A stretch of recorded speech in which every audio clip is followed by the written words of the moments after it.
Hello, my name is Alea Richards. I am the creator of the now luxury shoe brand called Aurak Alea, and I'm going to share my journey as an entrepreneur. So I've always had this idea that I wanted to become a businesswoman from within high school.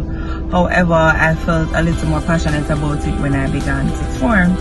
You know, you wanted that little level of independence now that we're transitioning from, you know, teenage to adult life. And everybody would have liked to make them own money in their pocket. So that's what it was for me. I always wanted to start a shoe business, but my money could not stretch. How much money did I get?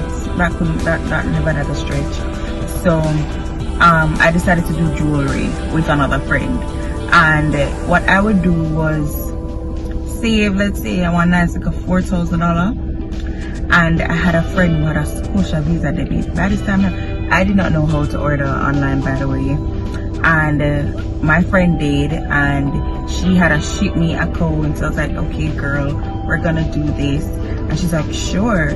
So I'd give her the money to make the orders, and I would search for about 21. I would find the most unique jewelry, and then she'd order them, get them to ship me, I'd give her the money again, I would do the pickups, all of the works. And then whenever I received the jewelry, my friends would buy, my aunts would buy, my family would buy. I would just have persons around me buying, right? However, you know, Instagram was coming into play, so I was like, oh, I'm gonna start selling on Instagram. And it would still be persons that I know but not necessarily friends with, you know, little associates, and they would still, you know, buy the stuff. So by this time I was flipping my money. So I turned my 4 grand in a 6 grand, in a 8 grand, in a 12 grand, you know, etc. But it was a little bit of money, but me did a flip it, right? However, no matter how much flip, it was still not enough to start my shoe business. So what I had to do was find popular shoe sites, and I was like, okay, here's what I'm gonna do. I can buy this for you for X amount of money. All you have to do is give me 50% deposit, and then when you receive your shoes, you get your 50%. Now, this for me was the most stressful time of my entrepreneur life, and it's now coined the term drop shipping, and I don't recommend it. And sometimes, I'm not gonna lie, your 50% deposit did not cover the amount to buy the shoe from the popular websites. And by this time I was ordering from like Eagle and Simi and Public Desire and Lola Chitique and all these places, right? And to be honest, those styles from those stores gave me an edge over the shoe stores in Jamaica, because the ones that I knew of did not offer these styles that I was offering. So persons would automatically gravitate here. But here's how the chaos started, right? 50% would not cover the amount to buy the shoe, so I had to take from my pocket, and that was what I was running from, right? But I did what I had to do, and I order my customer shoes. Sometimes when I go on the site to order the shoes, customer size sold out, customer designs, the style sold out.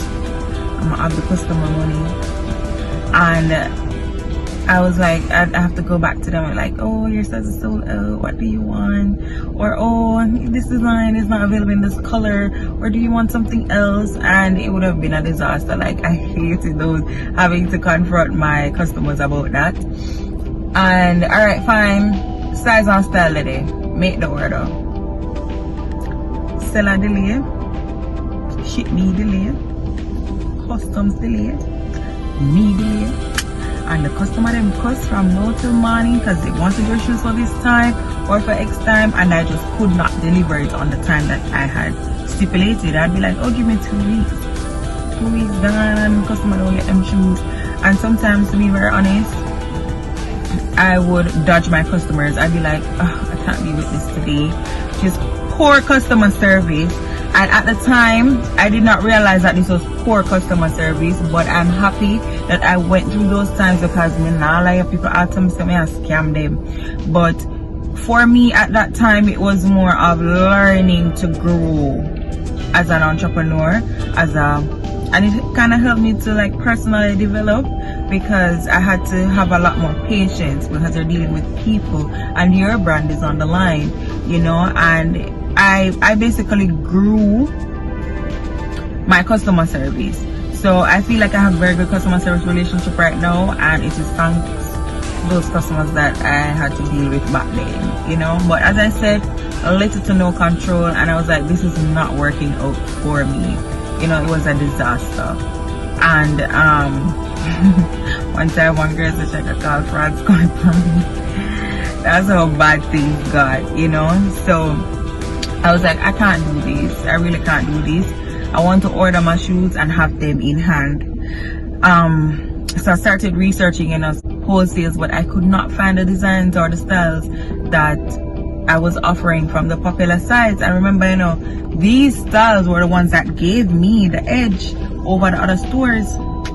Research, can't find them.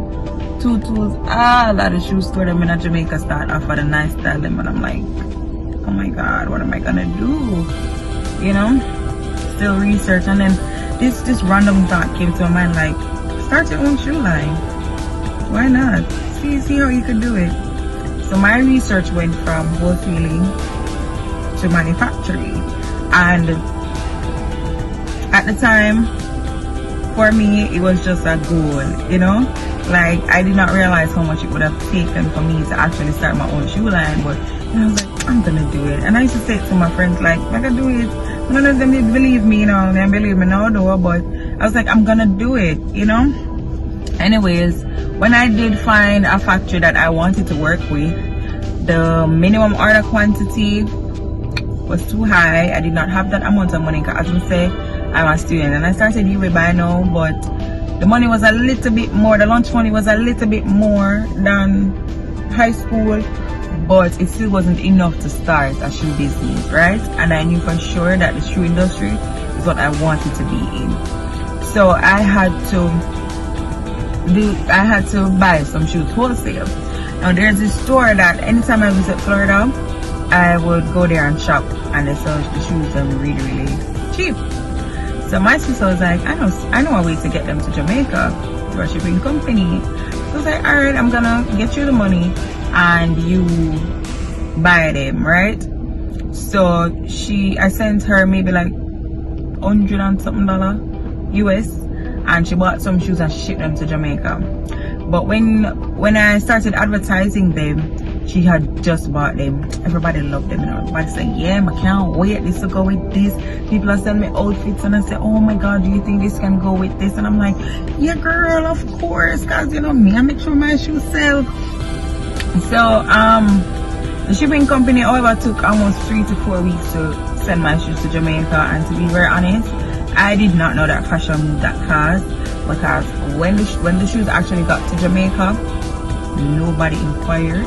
Anybody who did inquire, and I messaged them again. I was like, oh hey, we're here now, do you want them? They're like, oh no, the event passed, or oh no, I got something else, or you know. And I was like, oh god. And at this time, I realized that I needed to look into different aspects of business to sell. I had to look into other aspects such as marketing.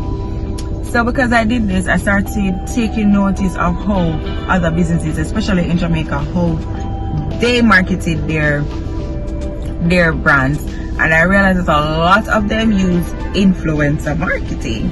So I'm like, okay, I'm gonna do that. But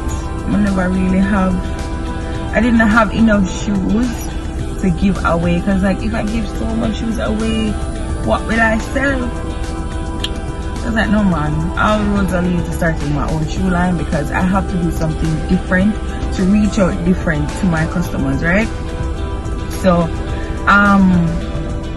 I said, okay, this is the amount that I need to start my shoe business. And I had only one style in mind, and I got a job.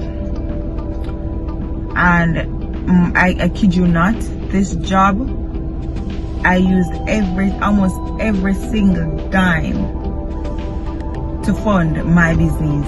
because I was like, I was so determined to start my shoe line. When I said determined, I only paid my phone bill out of that salary that I made, and I bought groceries because I eat a bit different from the average household. So, and I would did I spend the same amount of money every month, because like I'm not going over. I prefer to go under than go over. So I would make sure that I don't think $10,000 come out for the money, to be honest.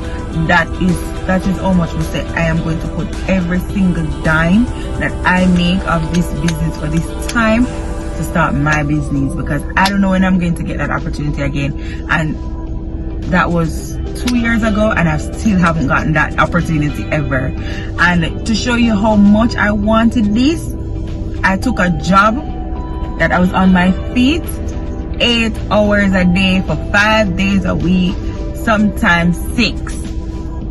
Right, from 8 a.m. to 4 p.m. I'm on my feet just to make enough money to start this business.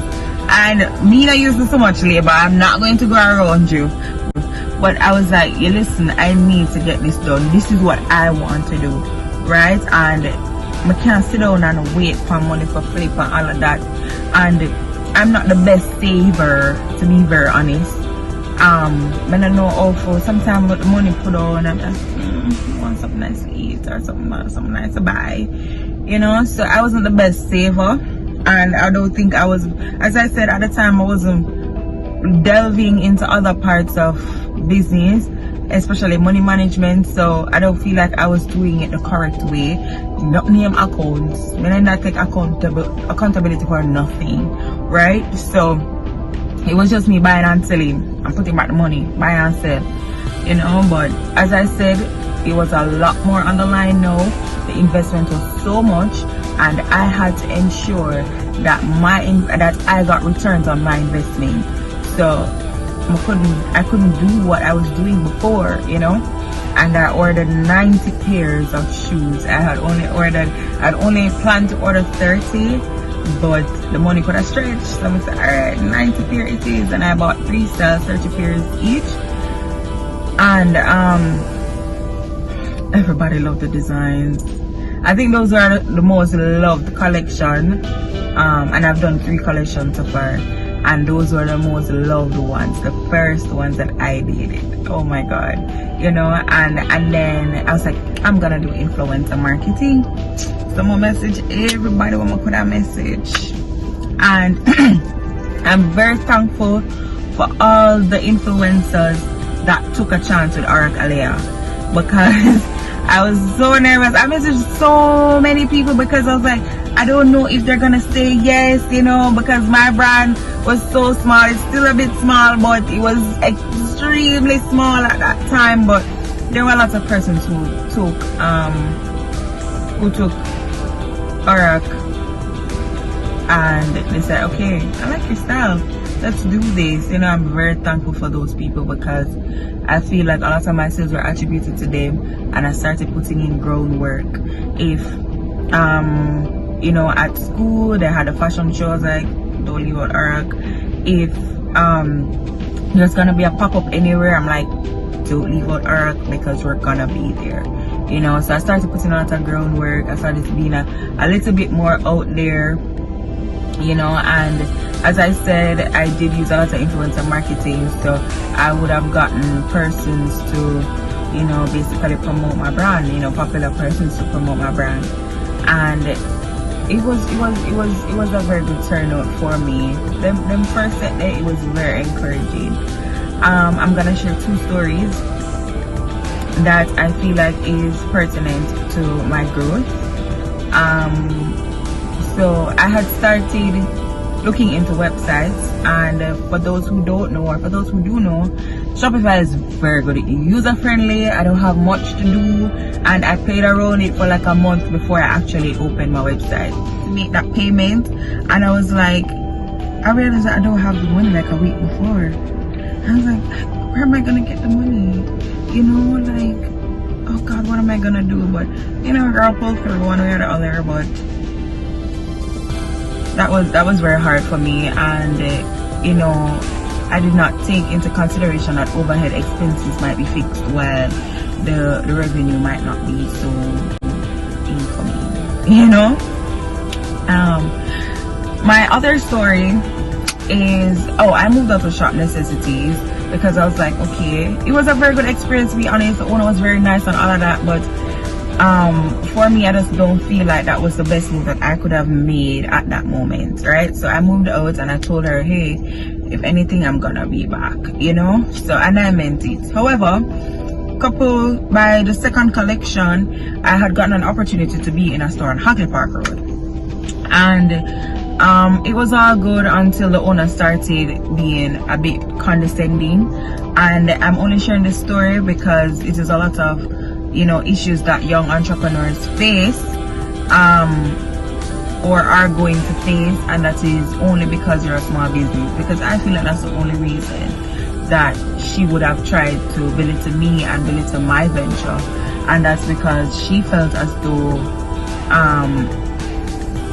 or she didn't agree with something that I said, and I only made a certain comment only because I felt like she did not respect my business. And if you know me, I'm very outspoken, and you not gonna tell me that the business that I started is so small that it warrants you being disrespectful towards me. Not gonna work. So instead of arguing with her, to be honest, as I say, my customer service and my brand is on the line. I did not argue with her. You know, she started making comments about, oh, I spend this on marketing. You don't do that. Your whatever, your sales aren't as much as mine. All of that. Like, yeah, you're almost an established business, so I'd expect that. But for whatever reason, because we're having a disagreement, she started being a little bit condescending, and I felt like it was only because my venture was small. So, you know, sis moved out. I was like, I'm not arguing with you. I'm gonna go. That's fine. Everything will be okay, you know. And to be very honest, this happened at the worst possible time because I was in the midst of my final exams at the UA. So I was like, oh God, man, Mr. May study. I remember the argument happened the day before one of my exams, and I was like, I can't believe I'm entertaining this right now. But I mean, business card, you just have to do what you have to do, you know. And I feel like that was one of the reasons why I did not prolong the argument, because, you know, I was in the midst of my examination. So I'm just saying that to say, you're going to face people like that, especially people with bigger brands. These are the things that they're going to do. These are the things that are going to happen as a young entrepreneur, because these are the things that happen to me. That's basically my journey, you know. And as I said, to be honest, I was not a creative person. I'm more of the business person, but I've been tapping more into my creative side because with the competition in the world, and the competition in Jamaica is very hard, because you have some really good shoe stores out there. You have some handmade, luxury, all of them somebody. So because I have to ensure that my brand stands out, and I believe in creating my own lane. So for me, I had no choice but to be a creative. I had no choice but to put my spin on my design. I had no choice but to ensure that what I offer on the market is unique. You're not going to come to me and say, oh, I saw this here for $2,000 less, so I'm not gonna shop from you. Like, as I said, I don't think I was always a creative. I just had no choice but to do it, and I love it so far. It has actually made me a little bit more confident in who I am, in finding my brand's voice, you know, and all of that. And you know, it just has helped me with a lot of character development and business development. So I would advise the young entrepreneurs to tap into your creative side, you know. And if you're not creative in the product that you offer, but be creative in the service that you offer, or how you offer your product, or how you offer your service. So if your strong point is marketing, try to be as creative as possible in your marketing. If you feel like you can tweak your products a particular way, tap into that creativity and do it. You know, so that's basically it for me. So yeah, you could check me out or check out my designs at www.aurakalea.com, or you can find me on Instagram at Aurak Alea, which is AURAKALEA.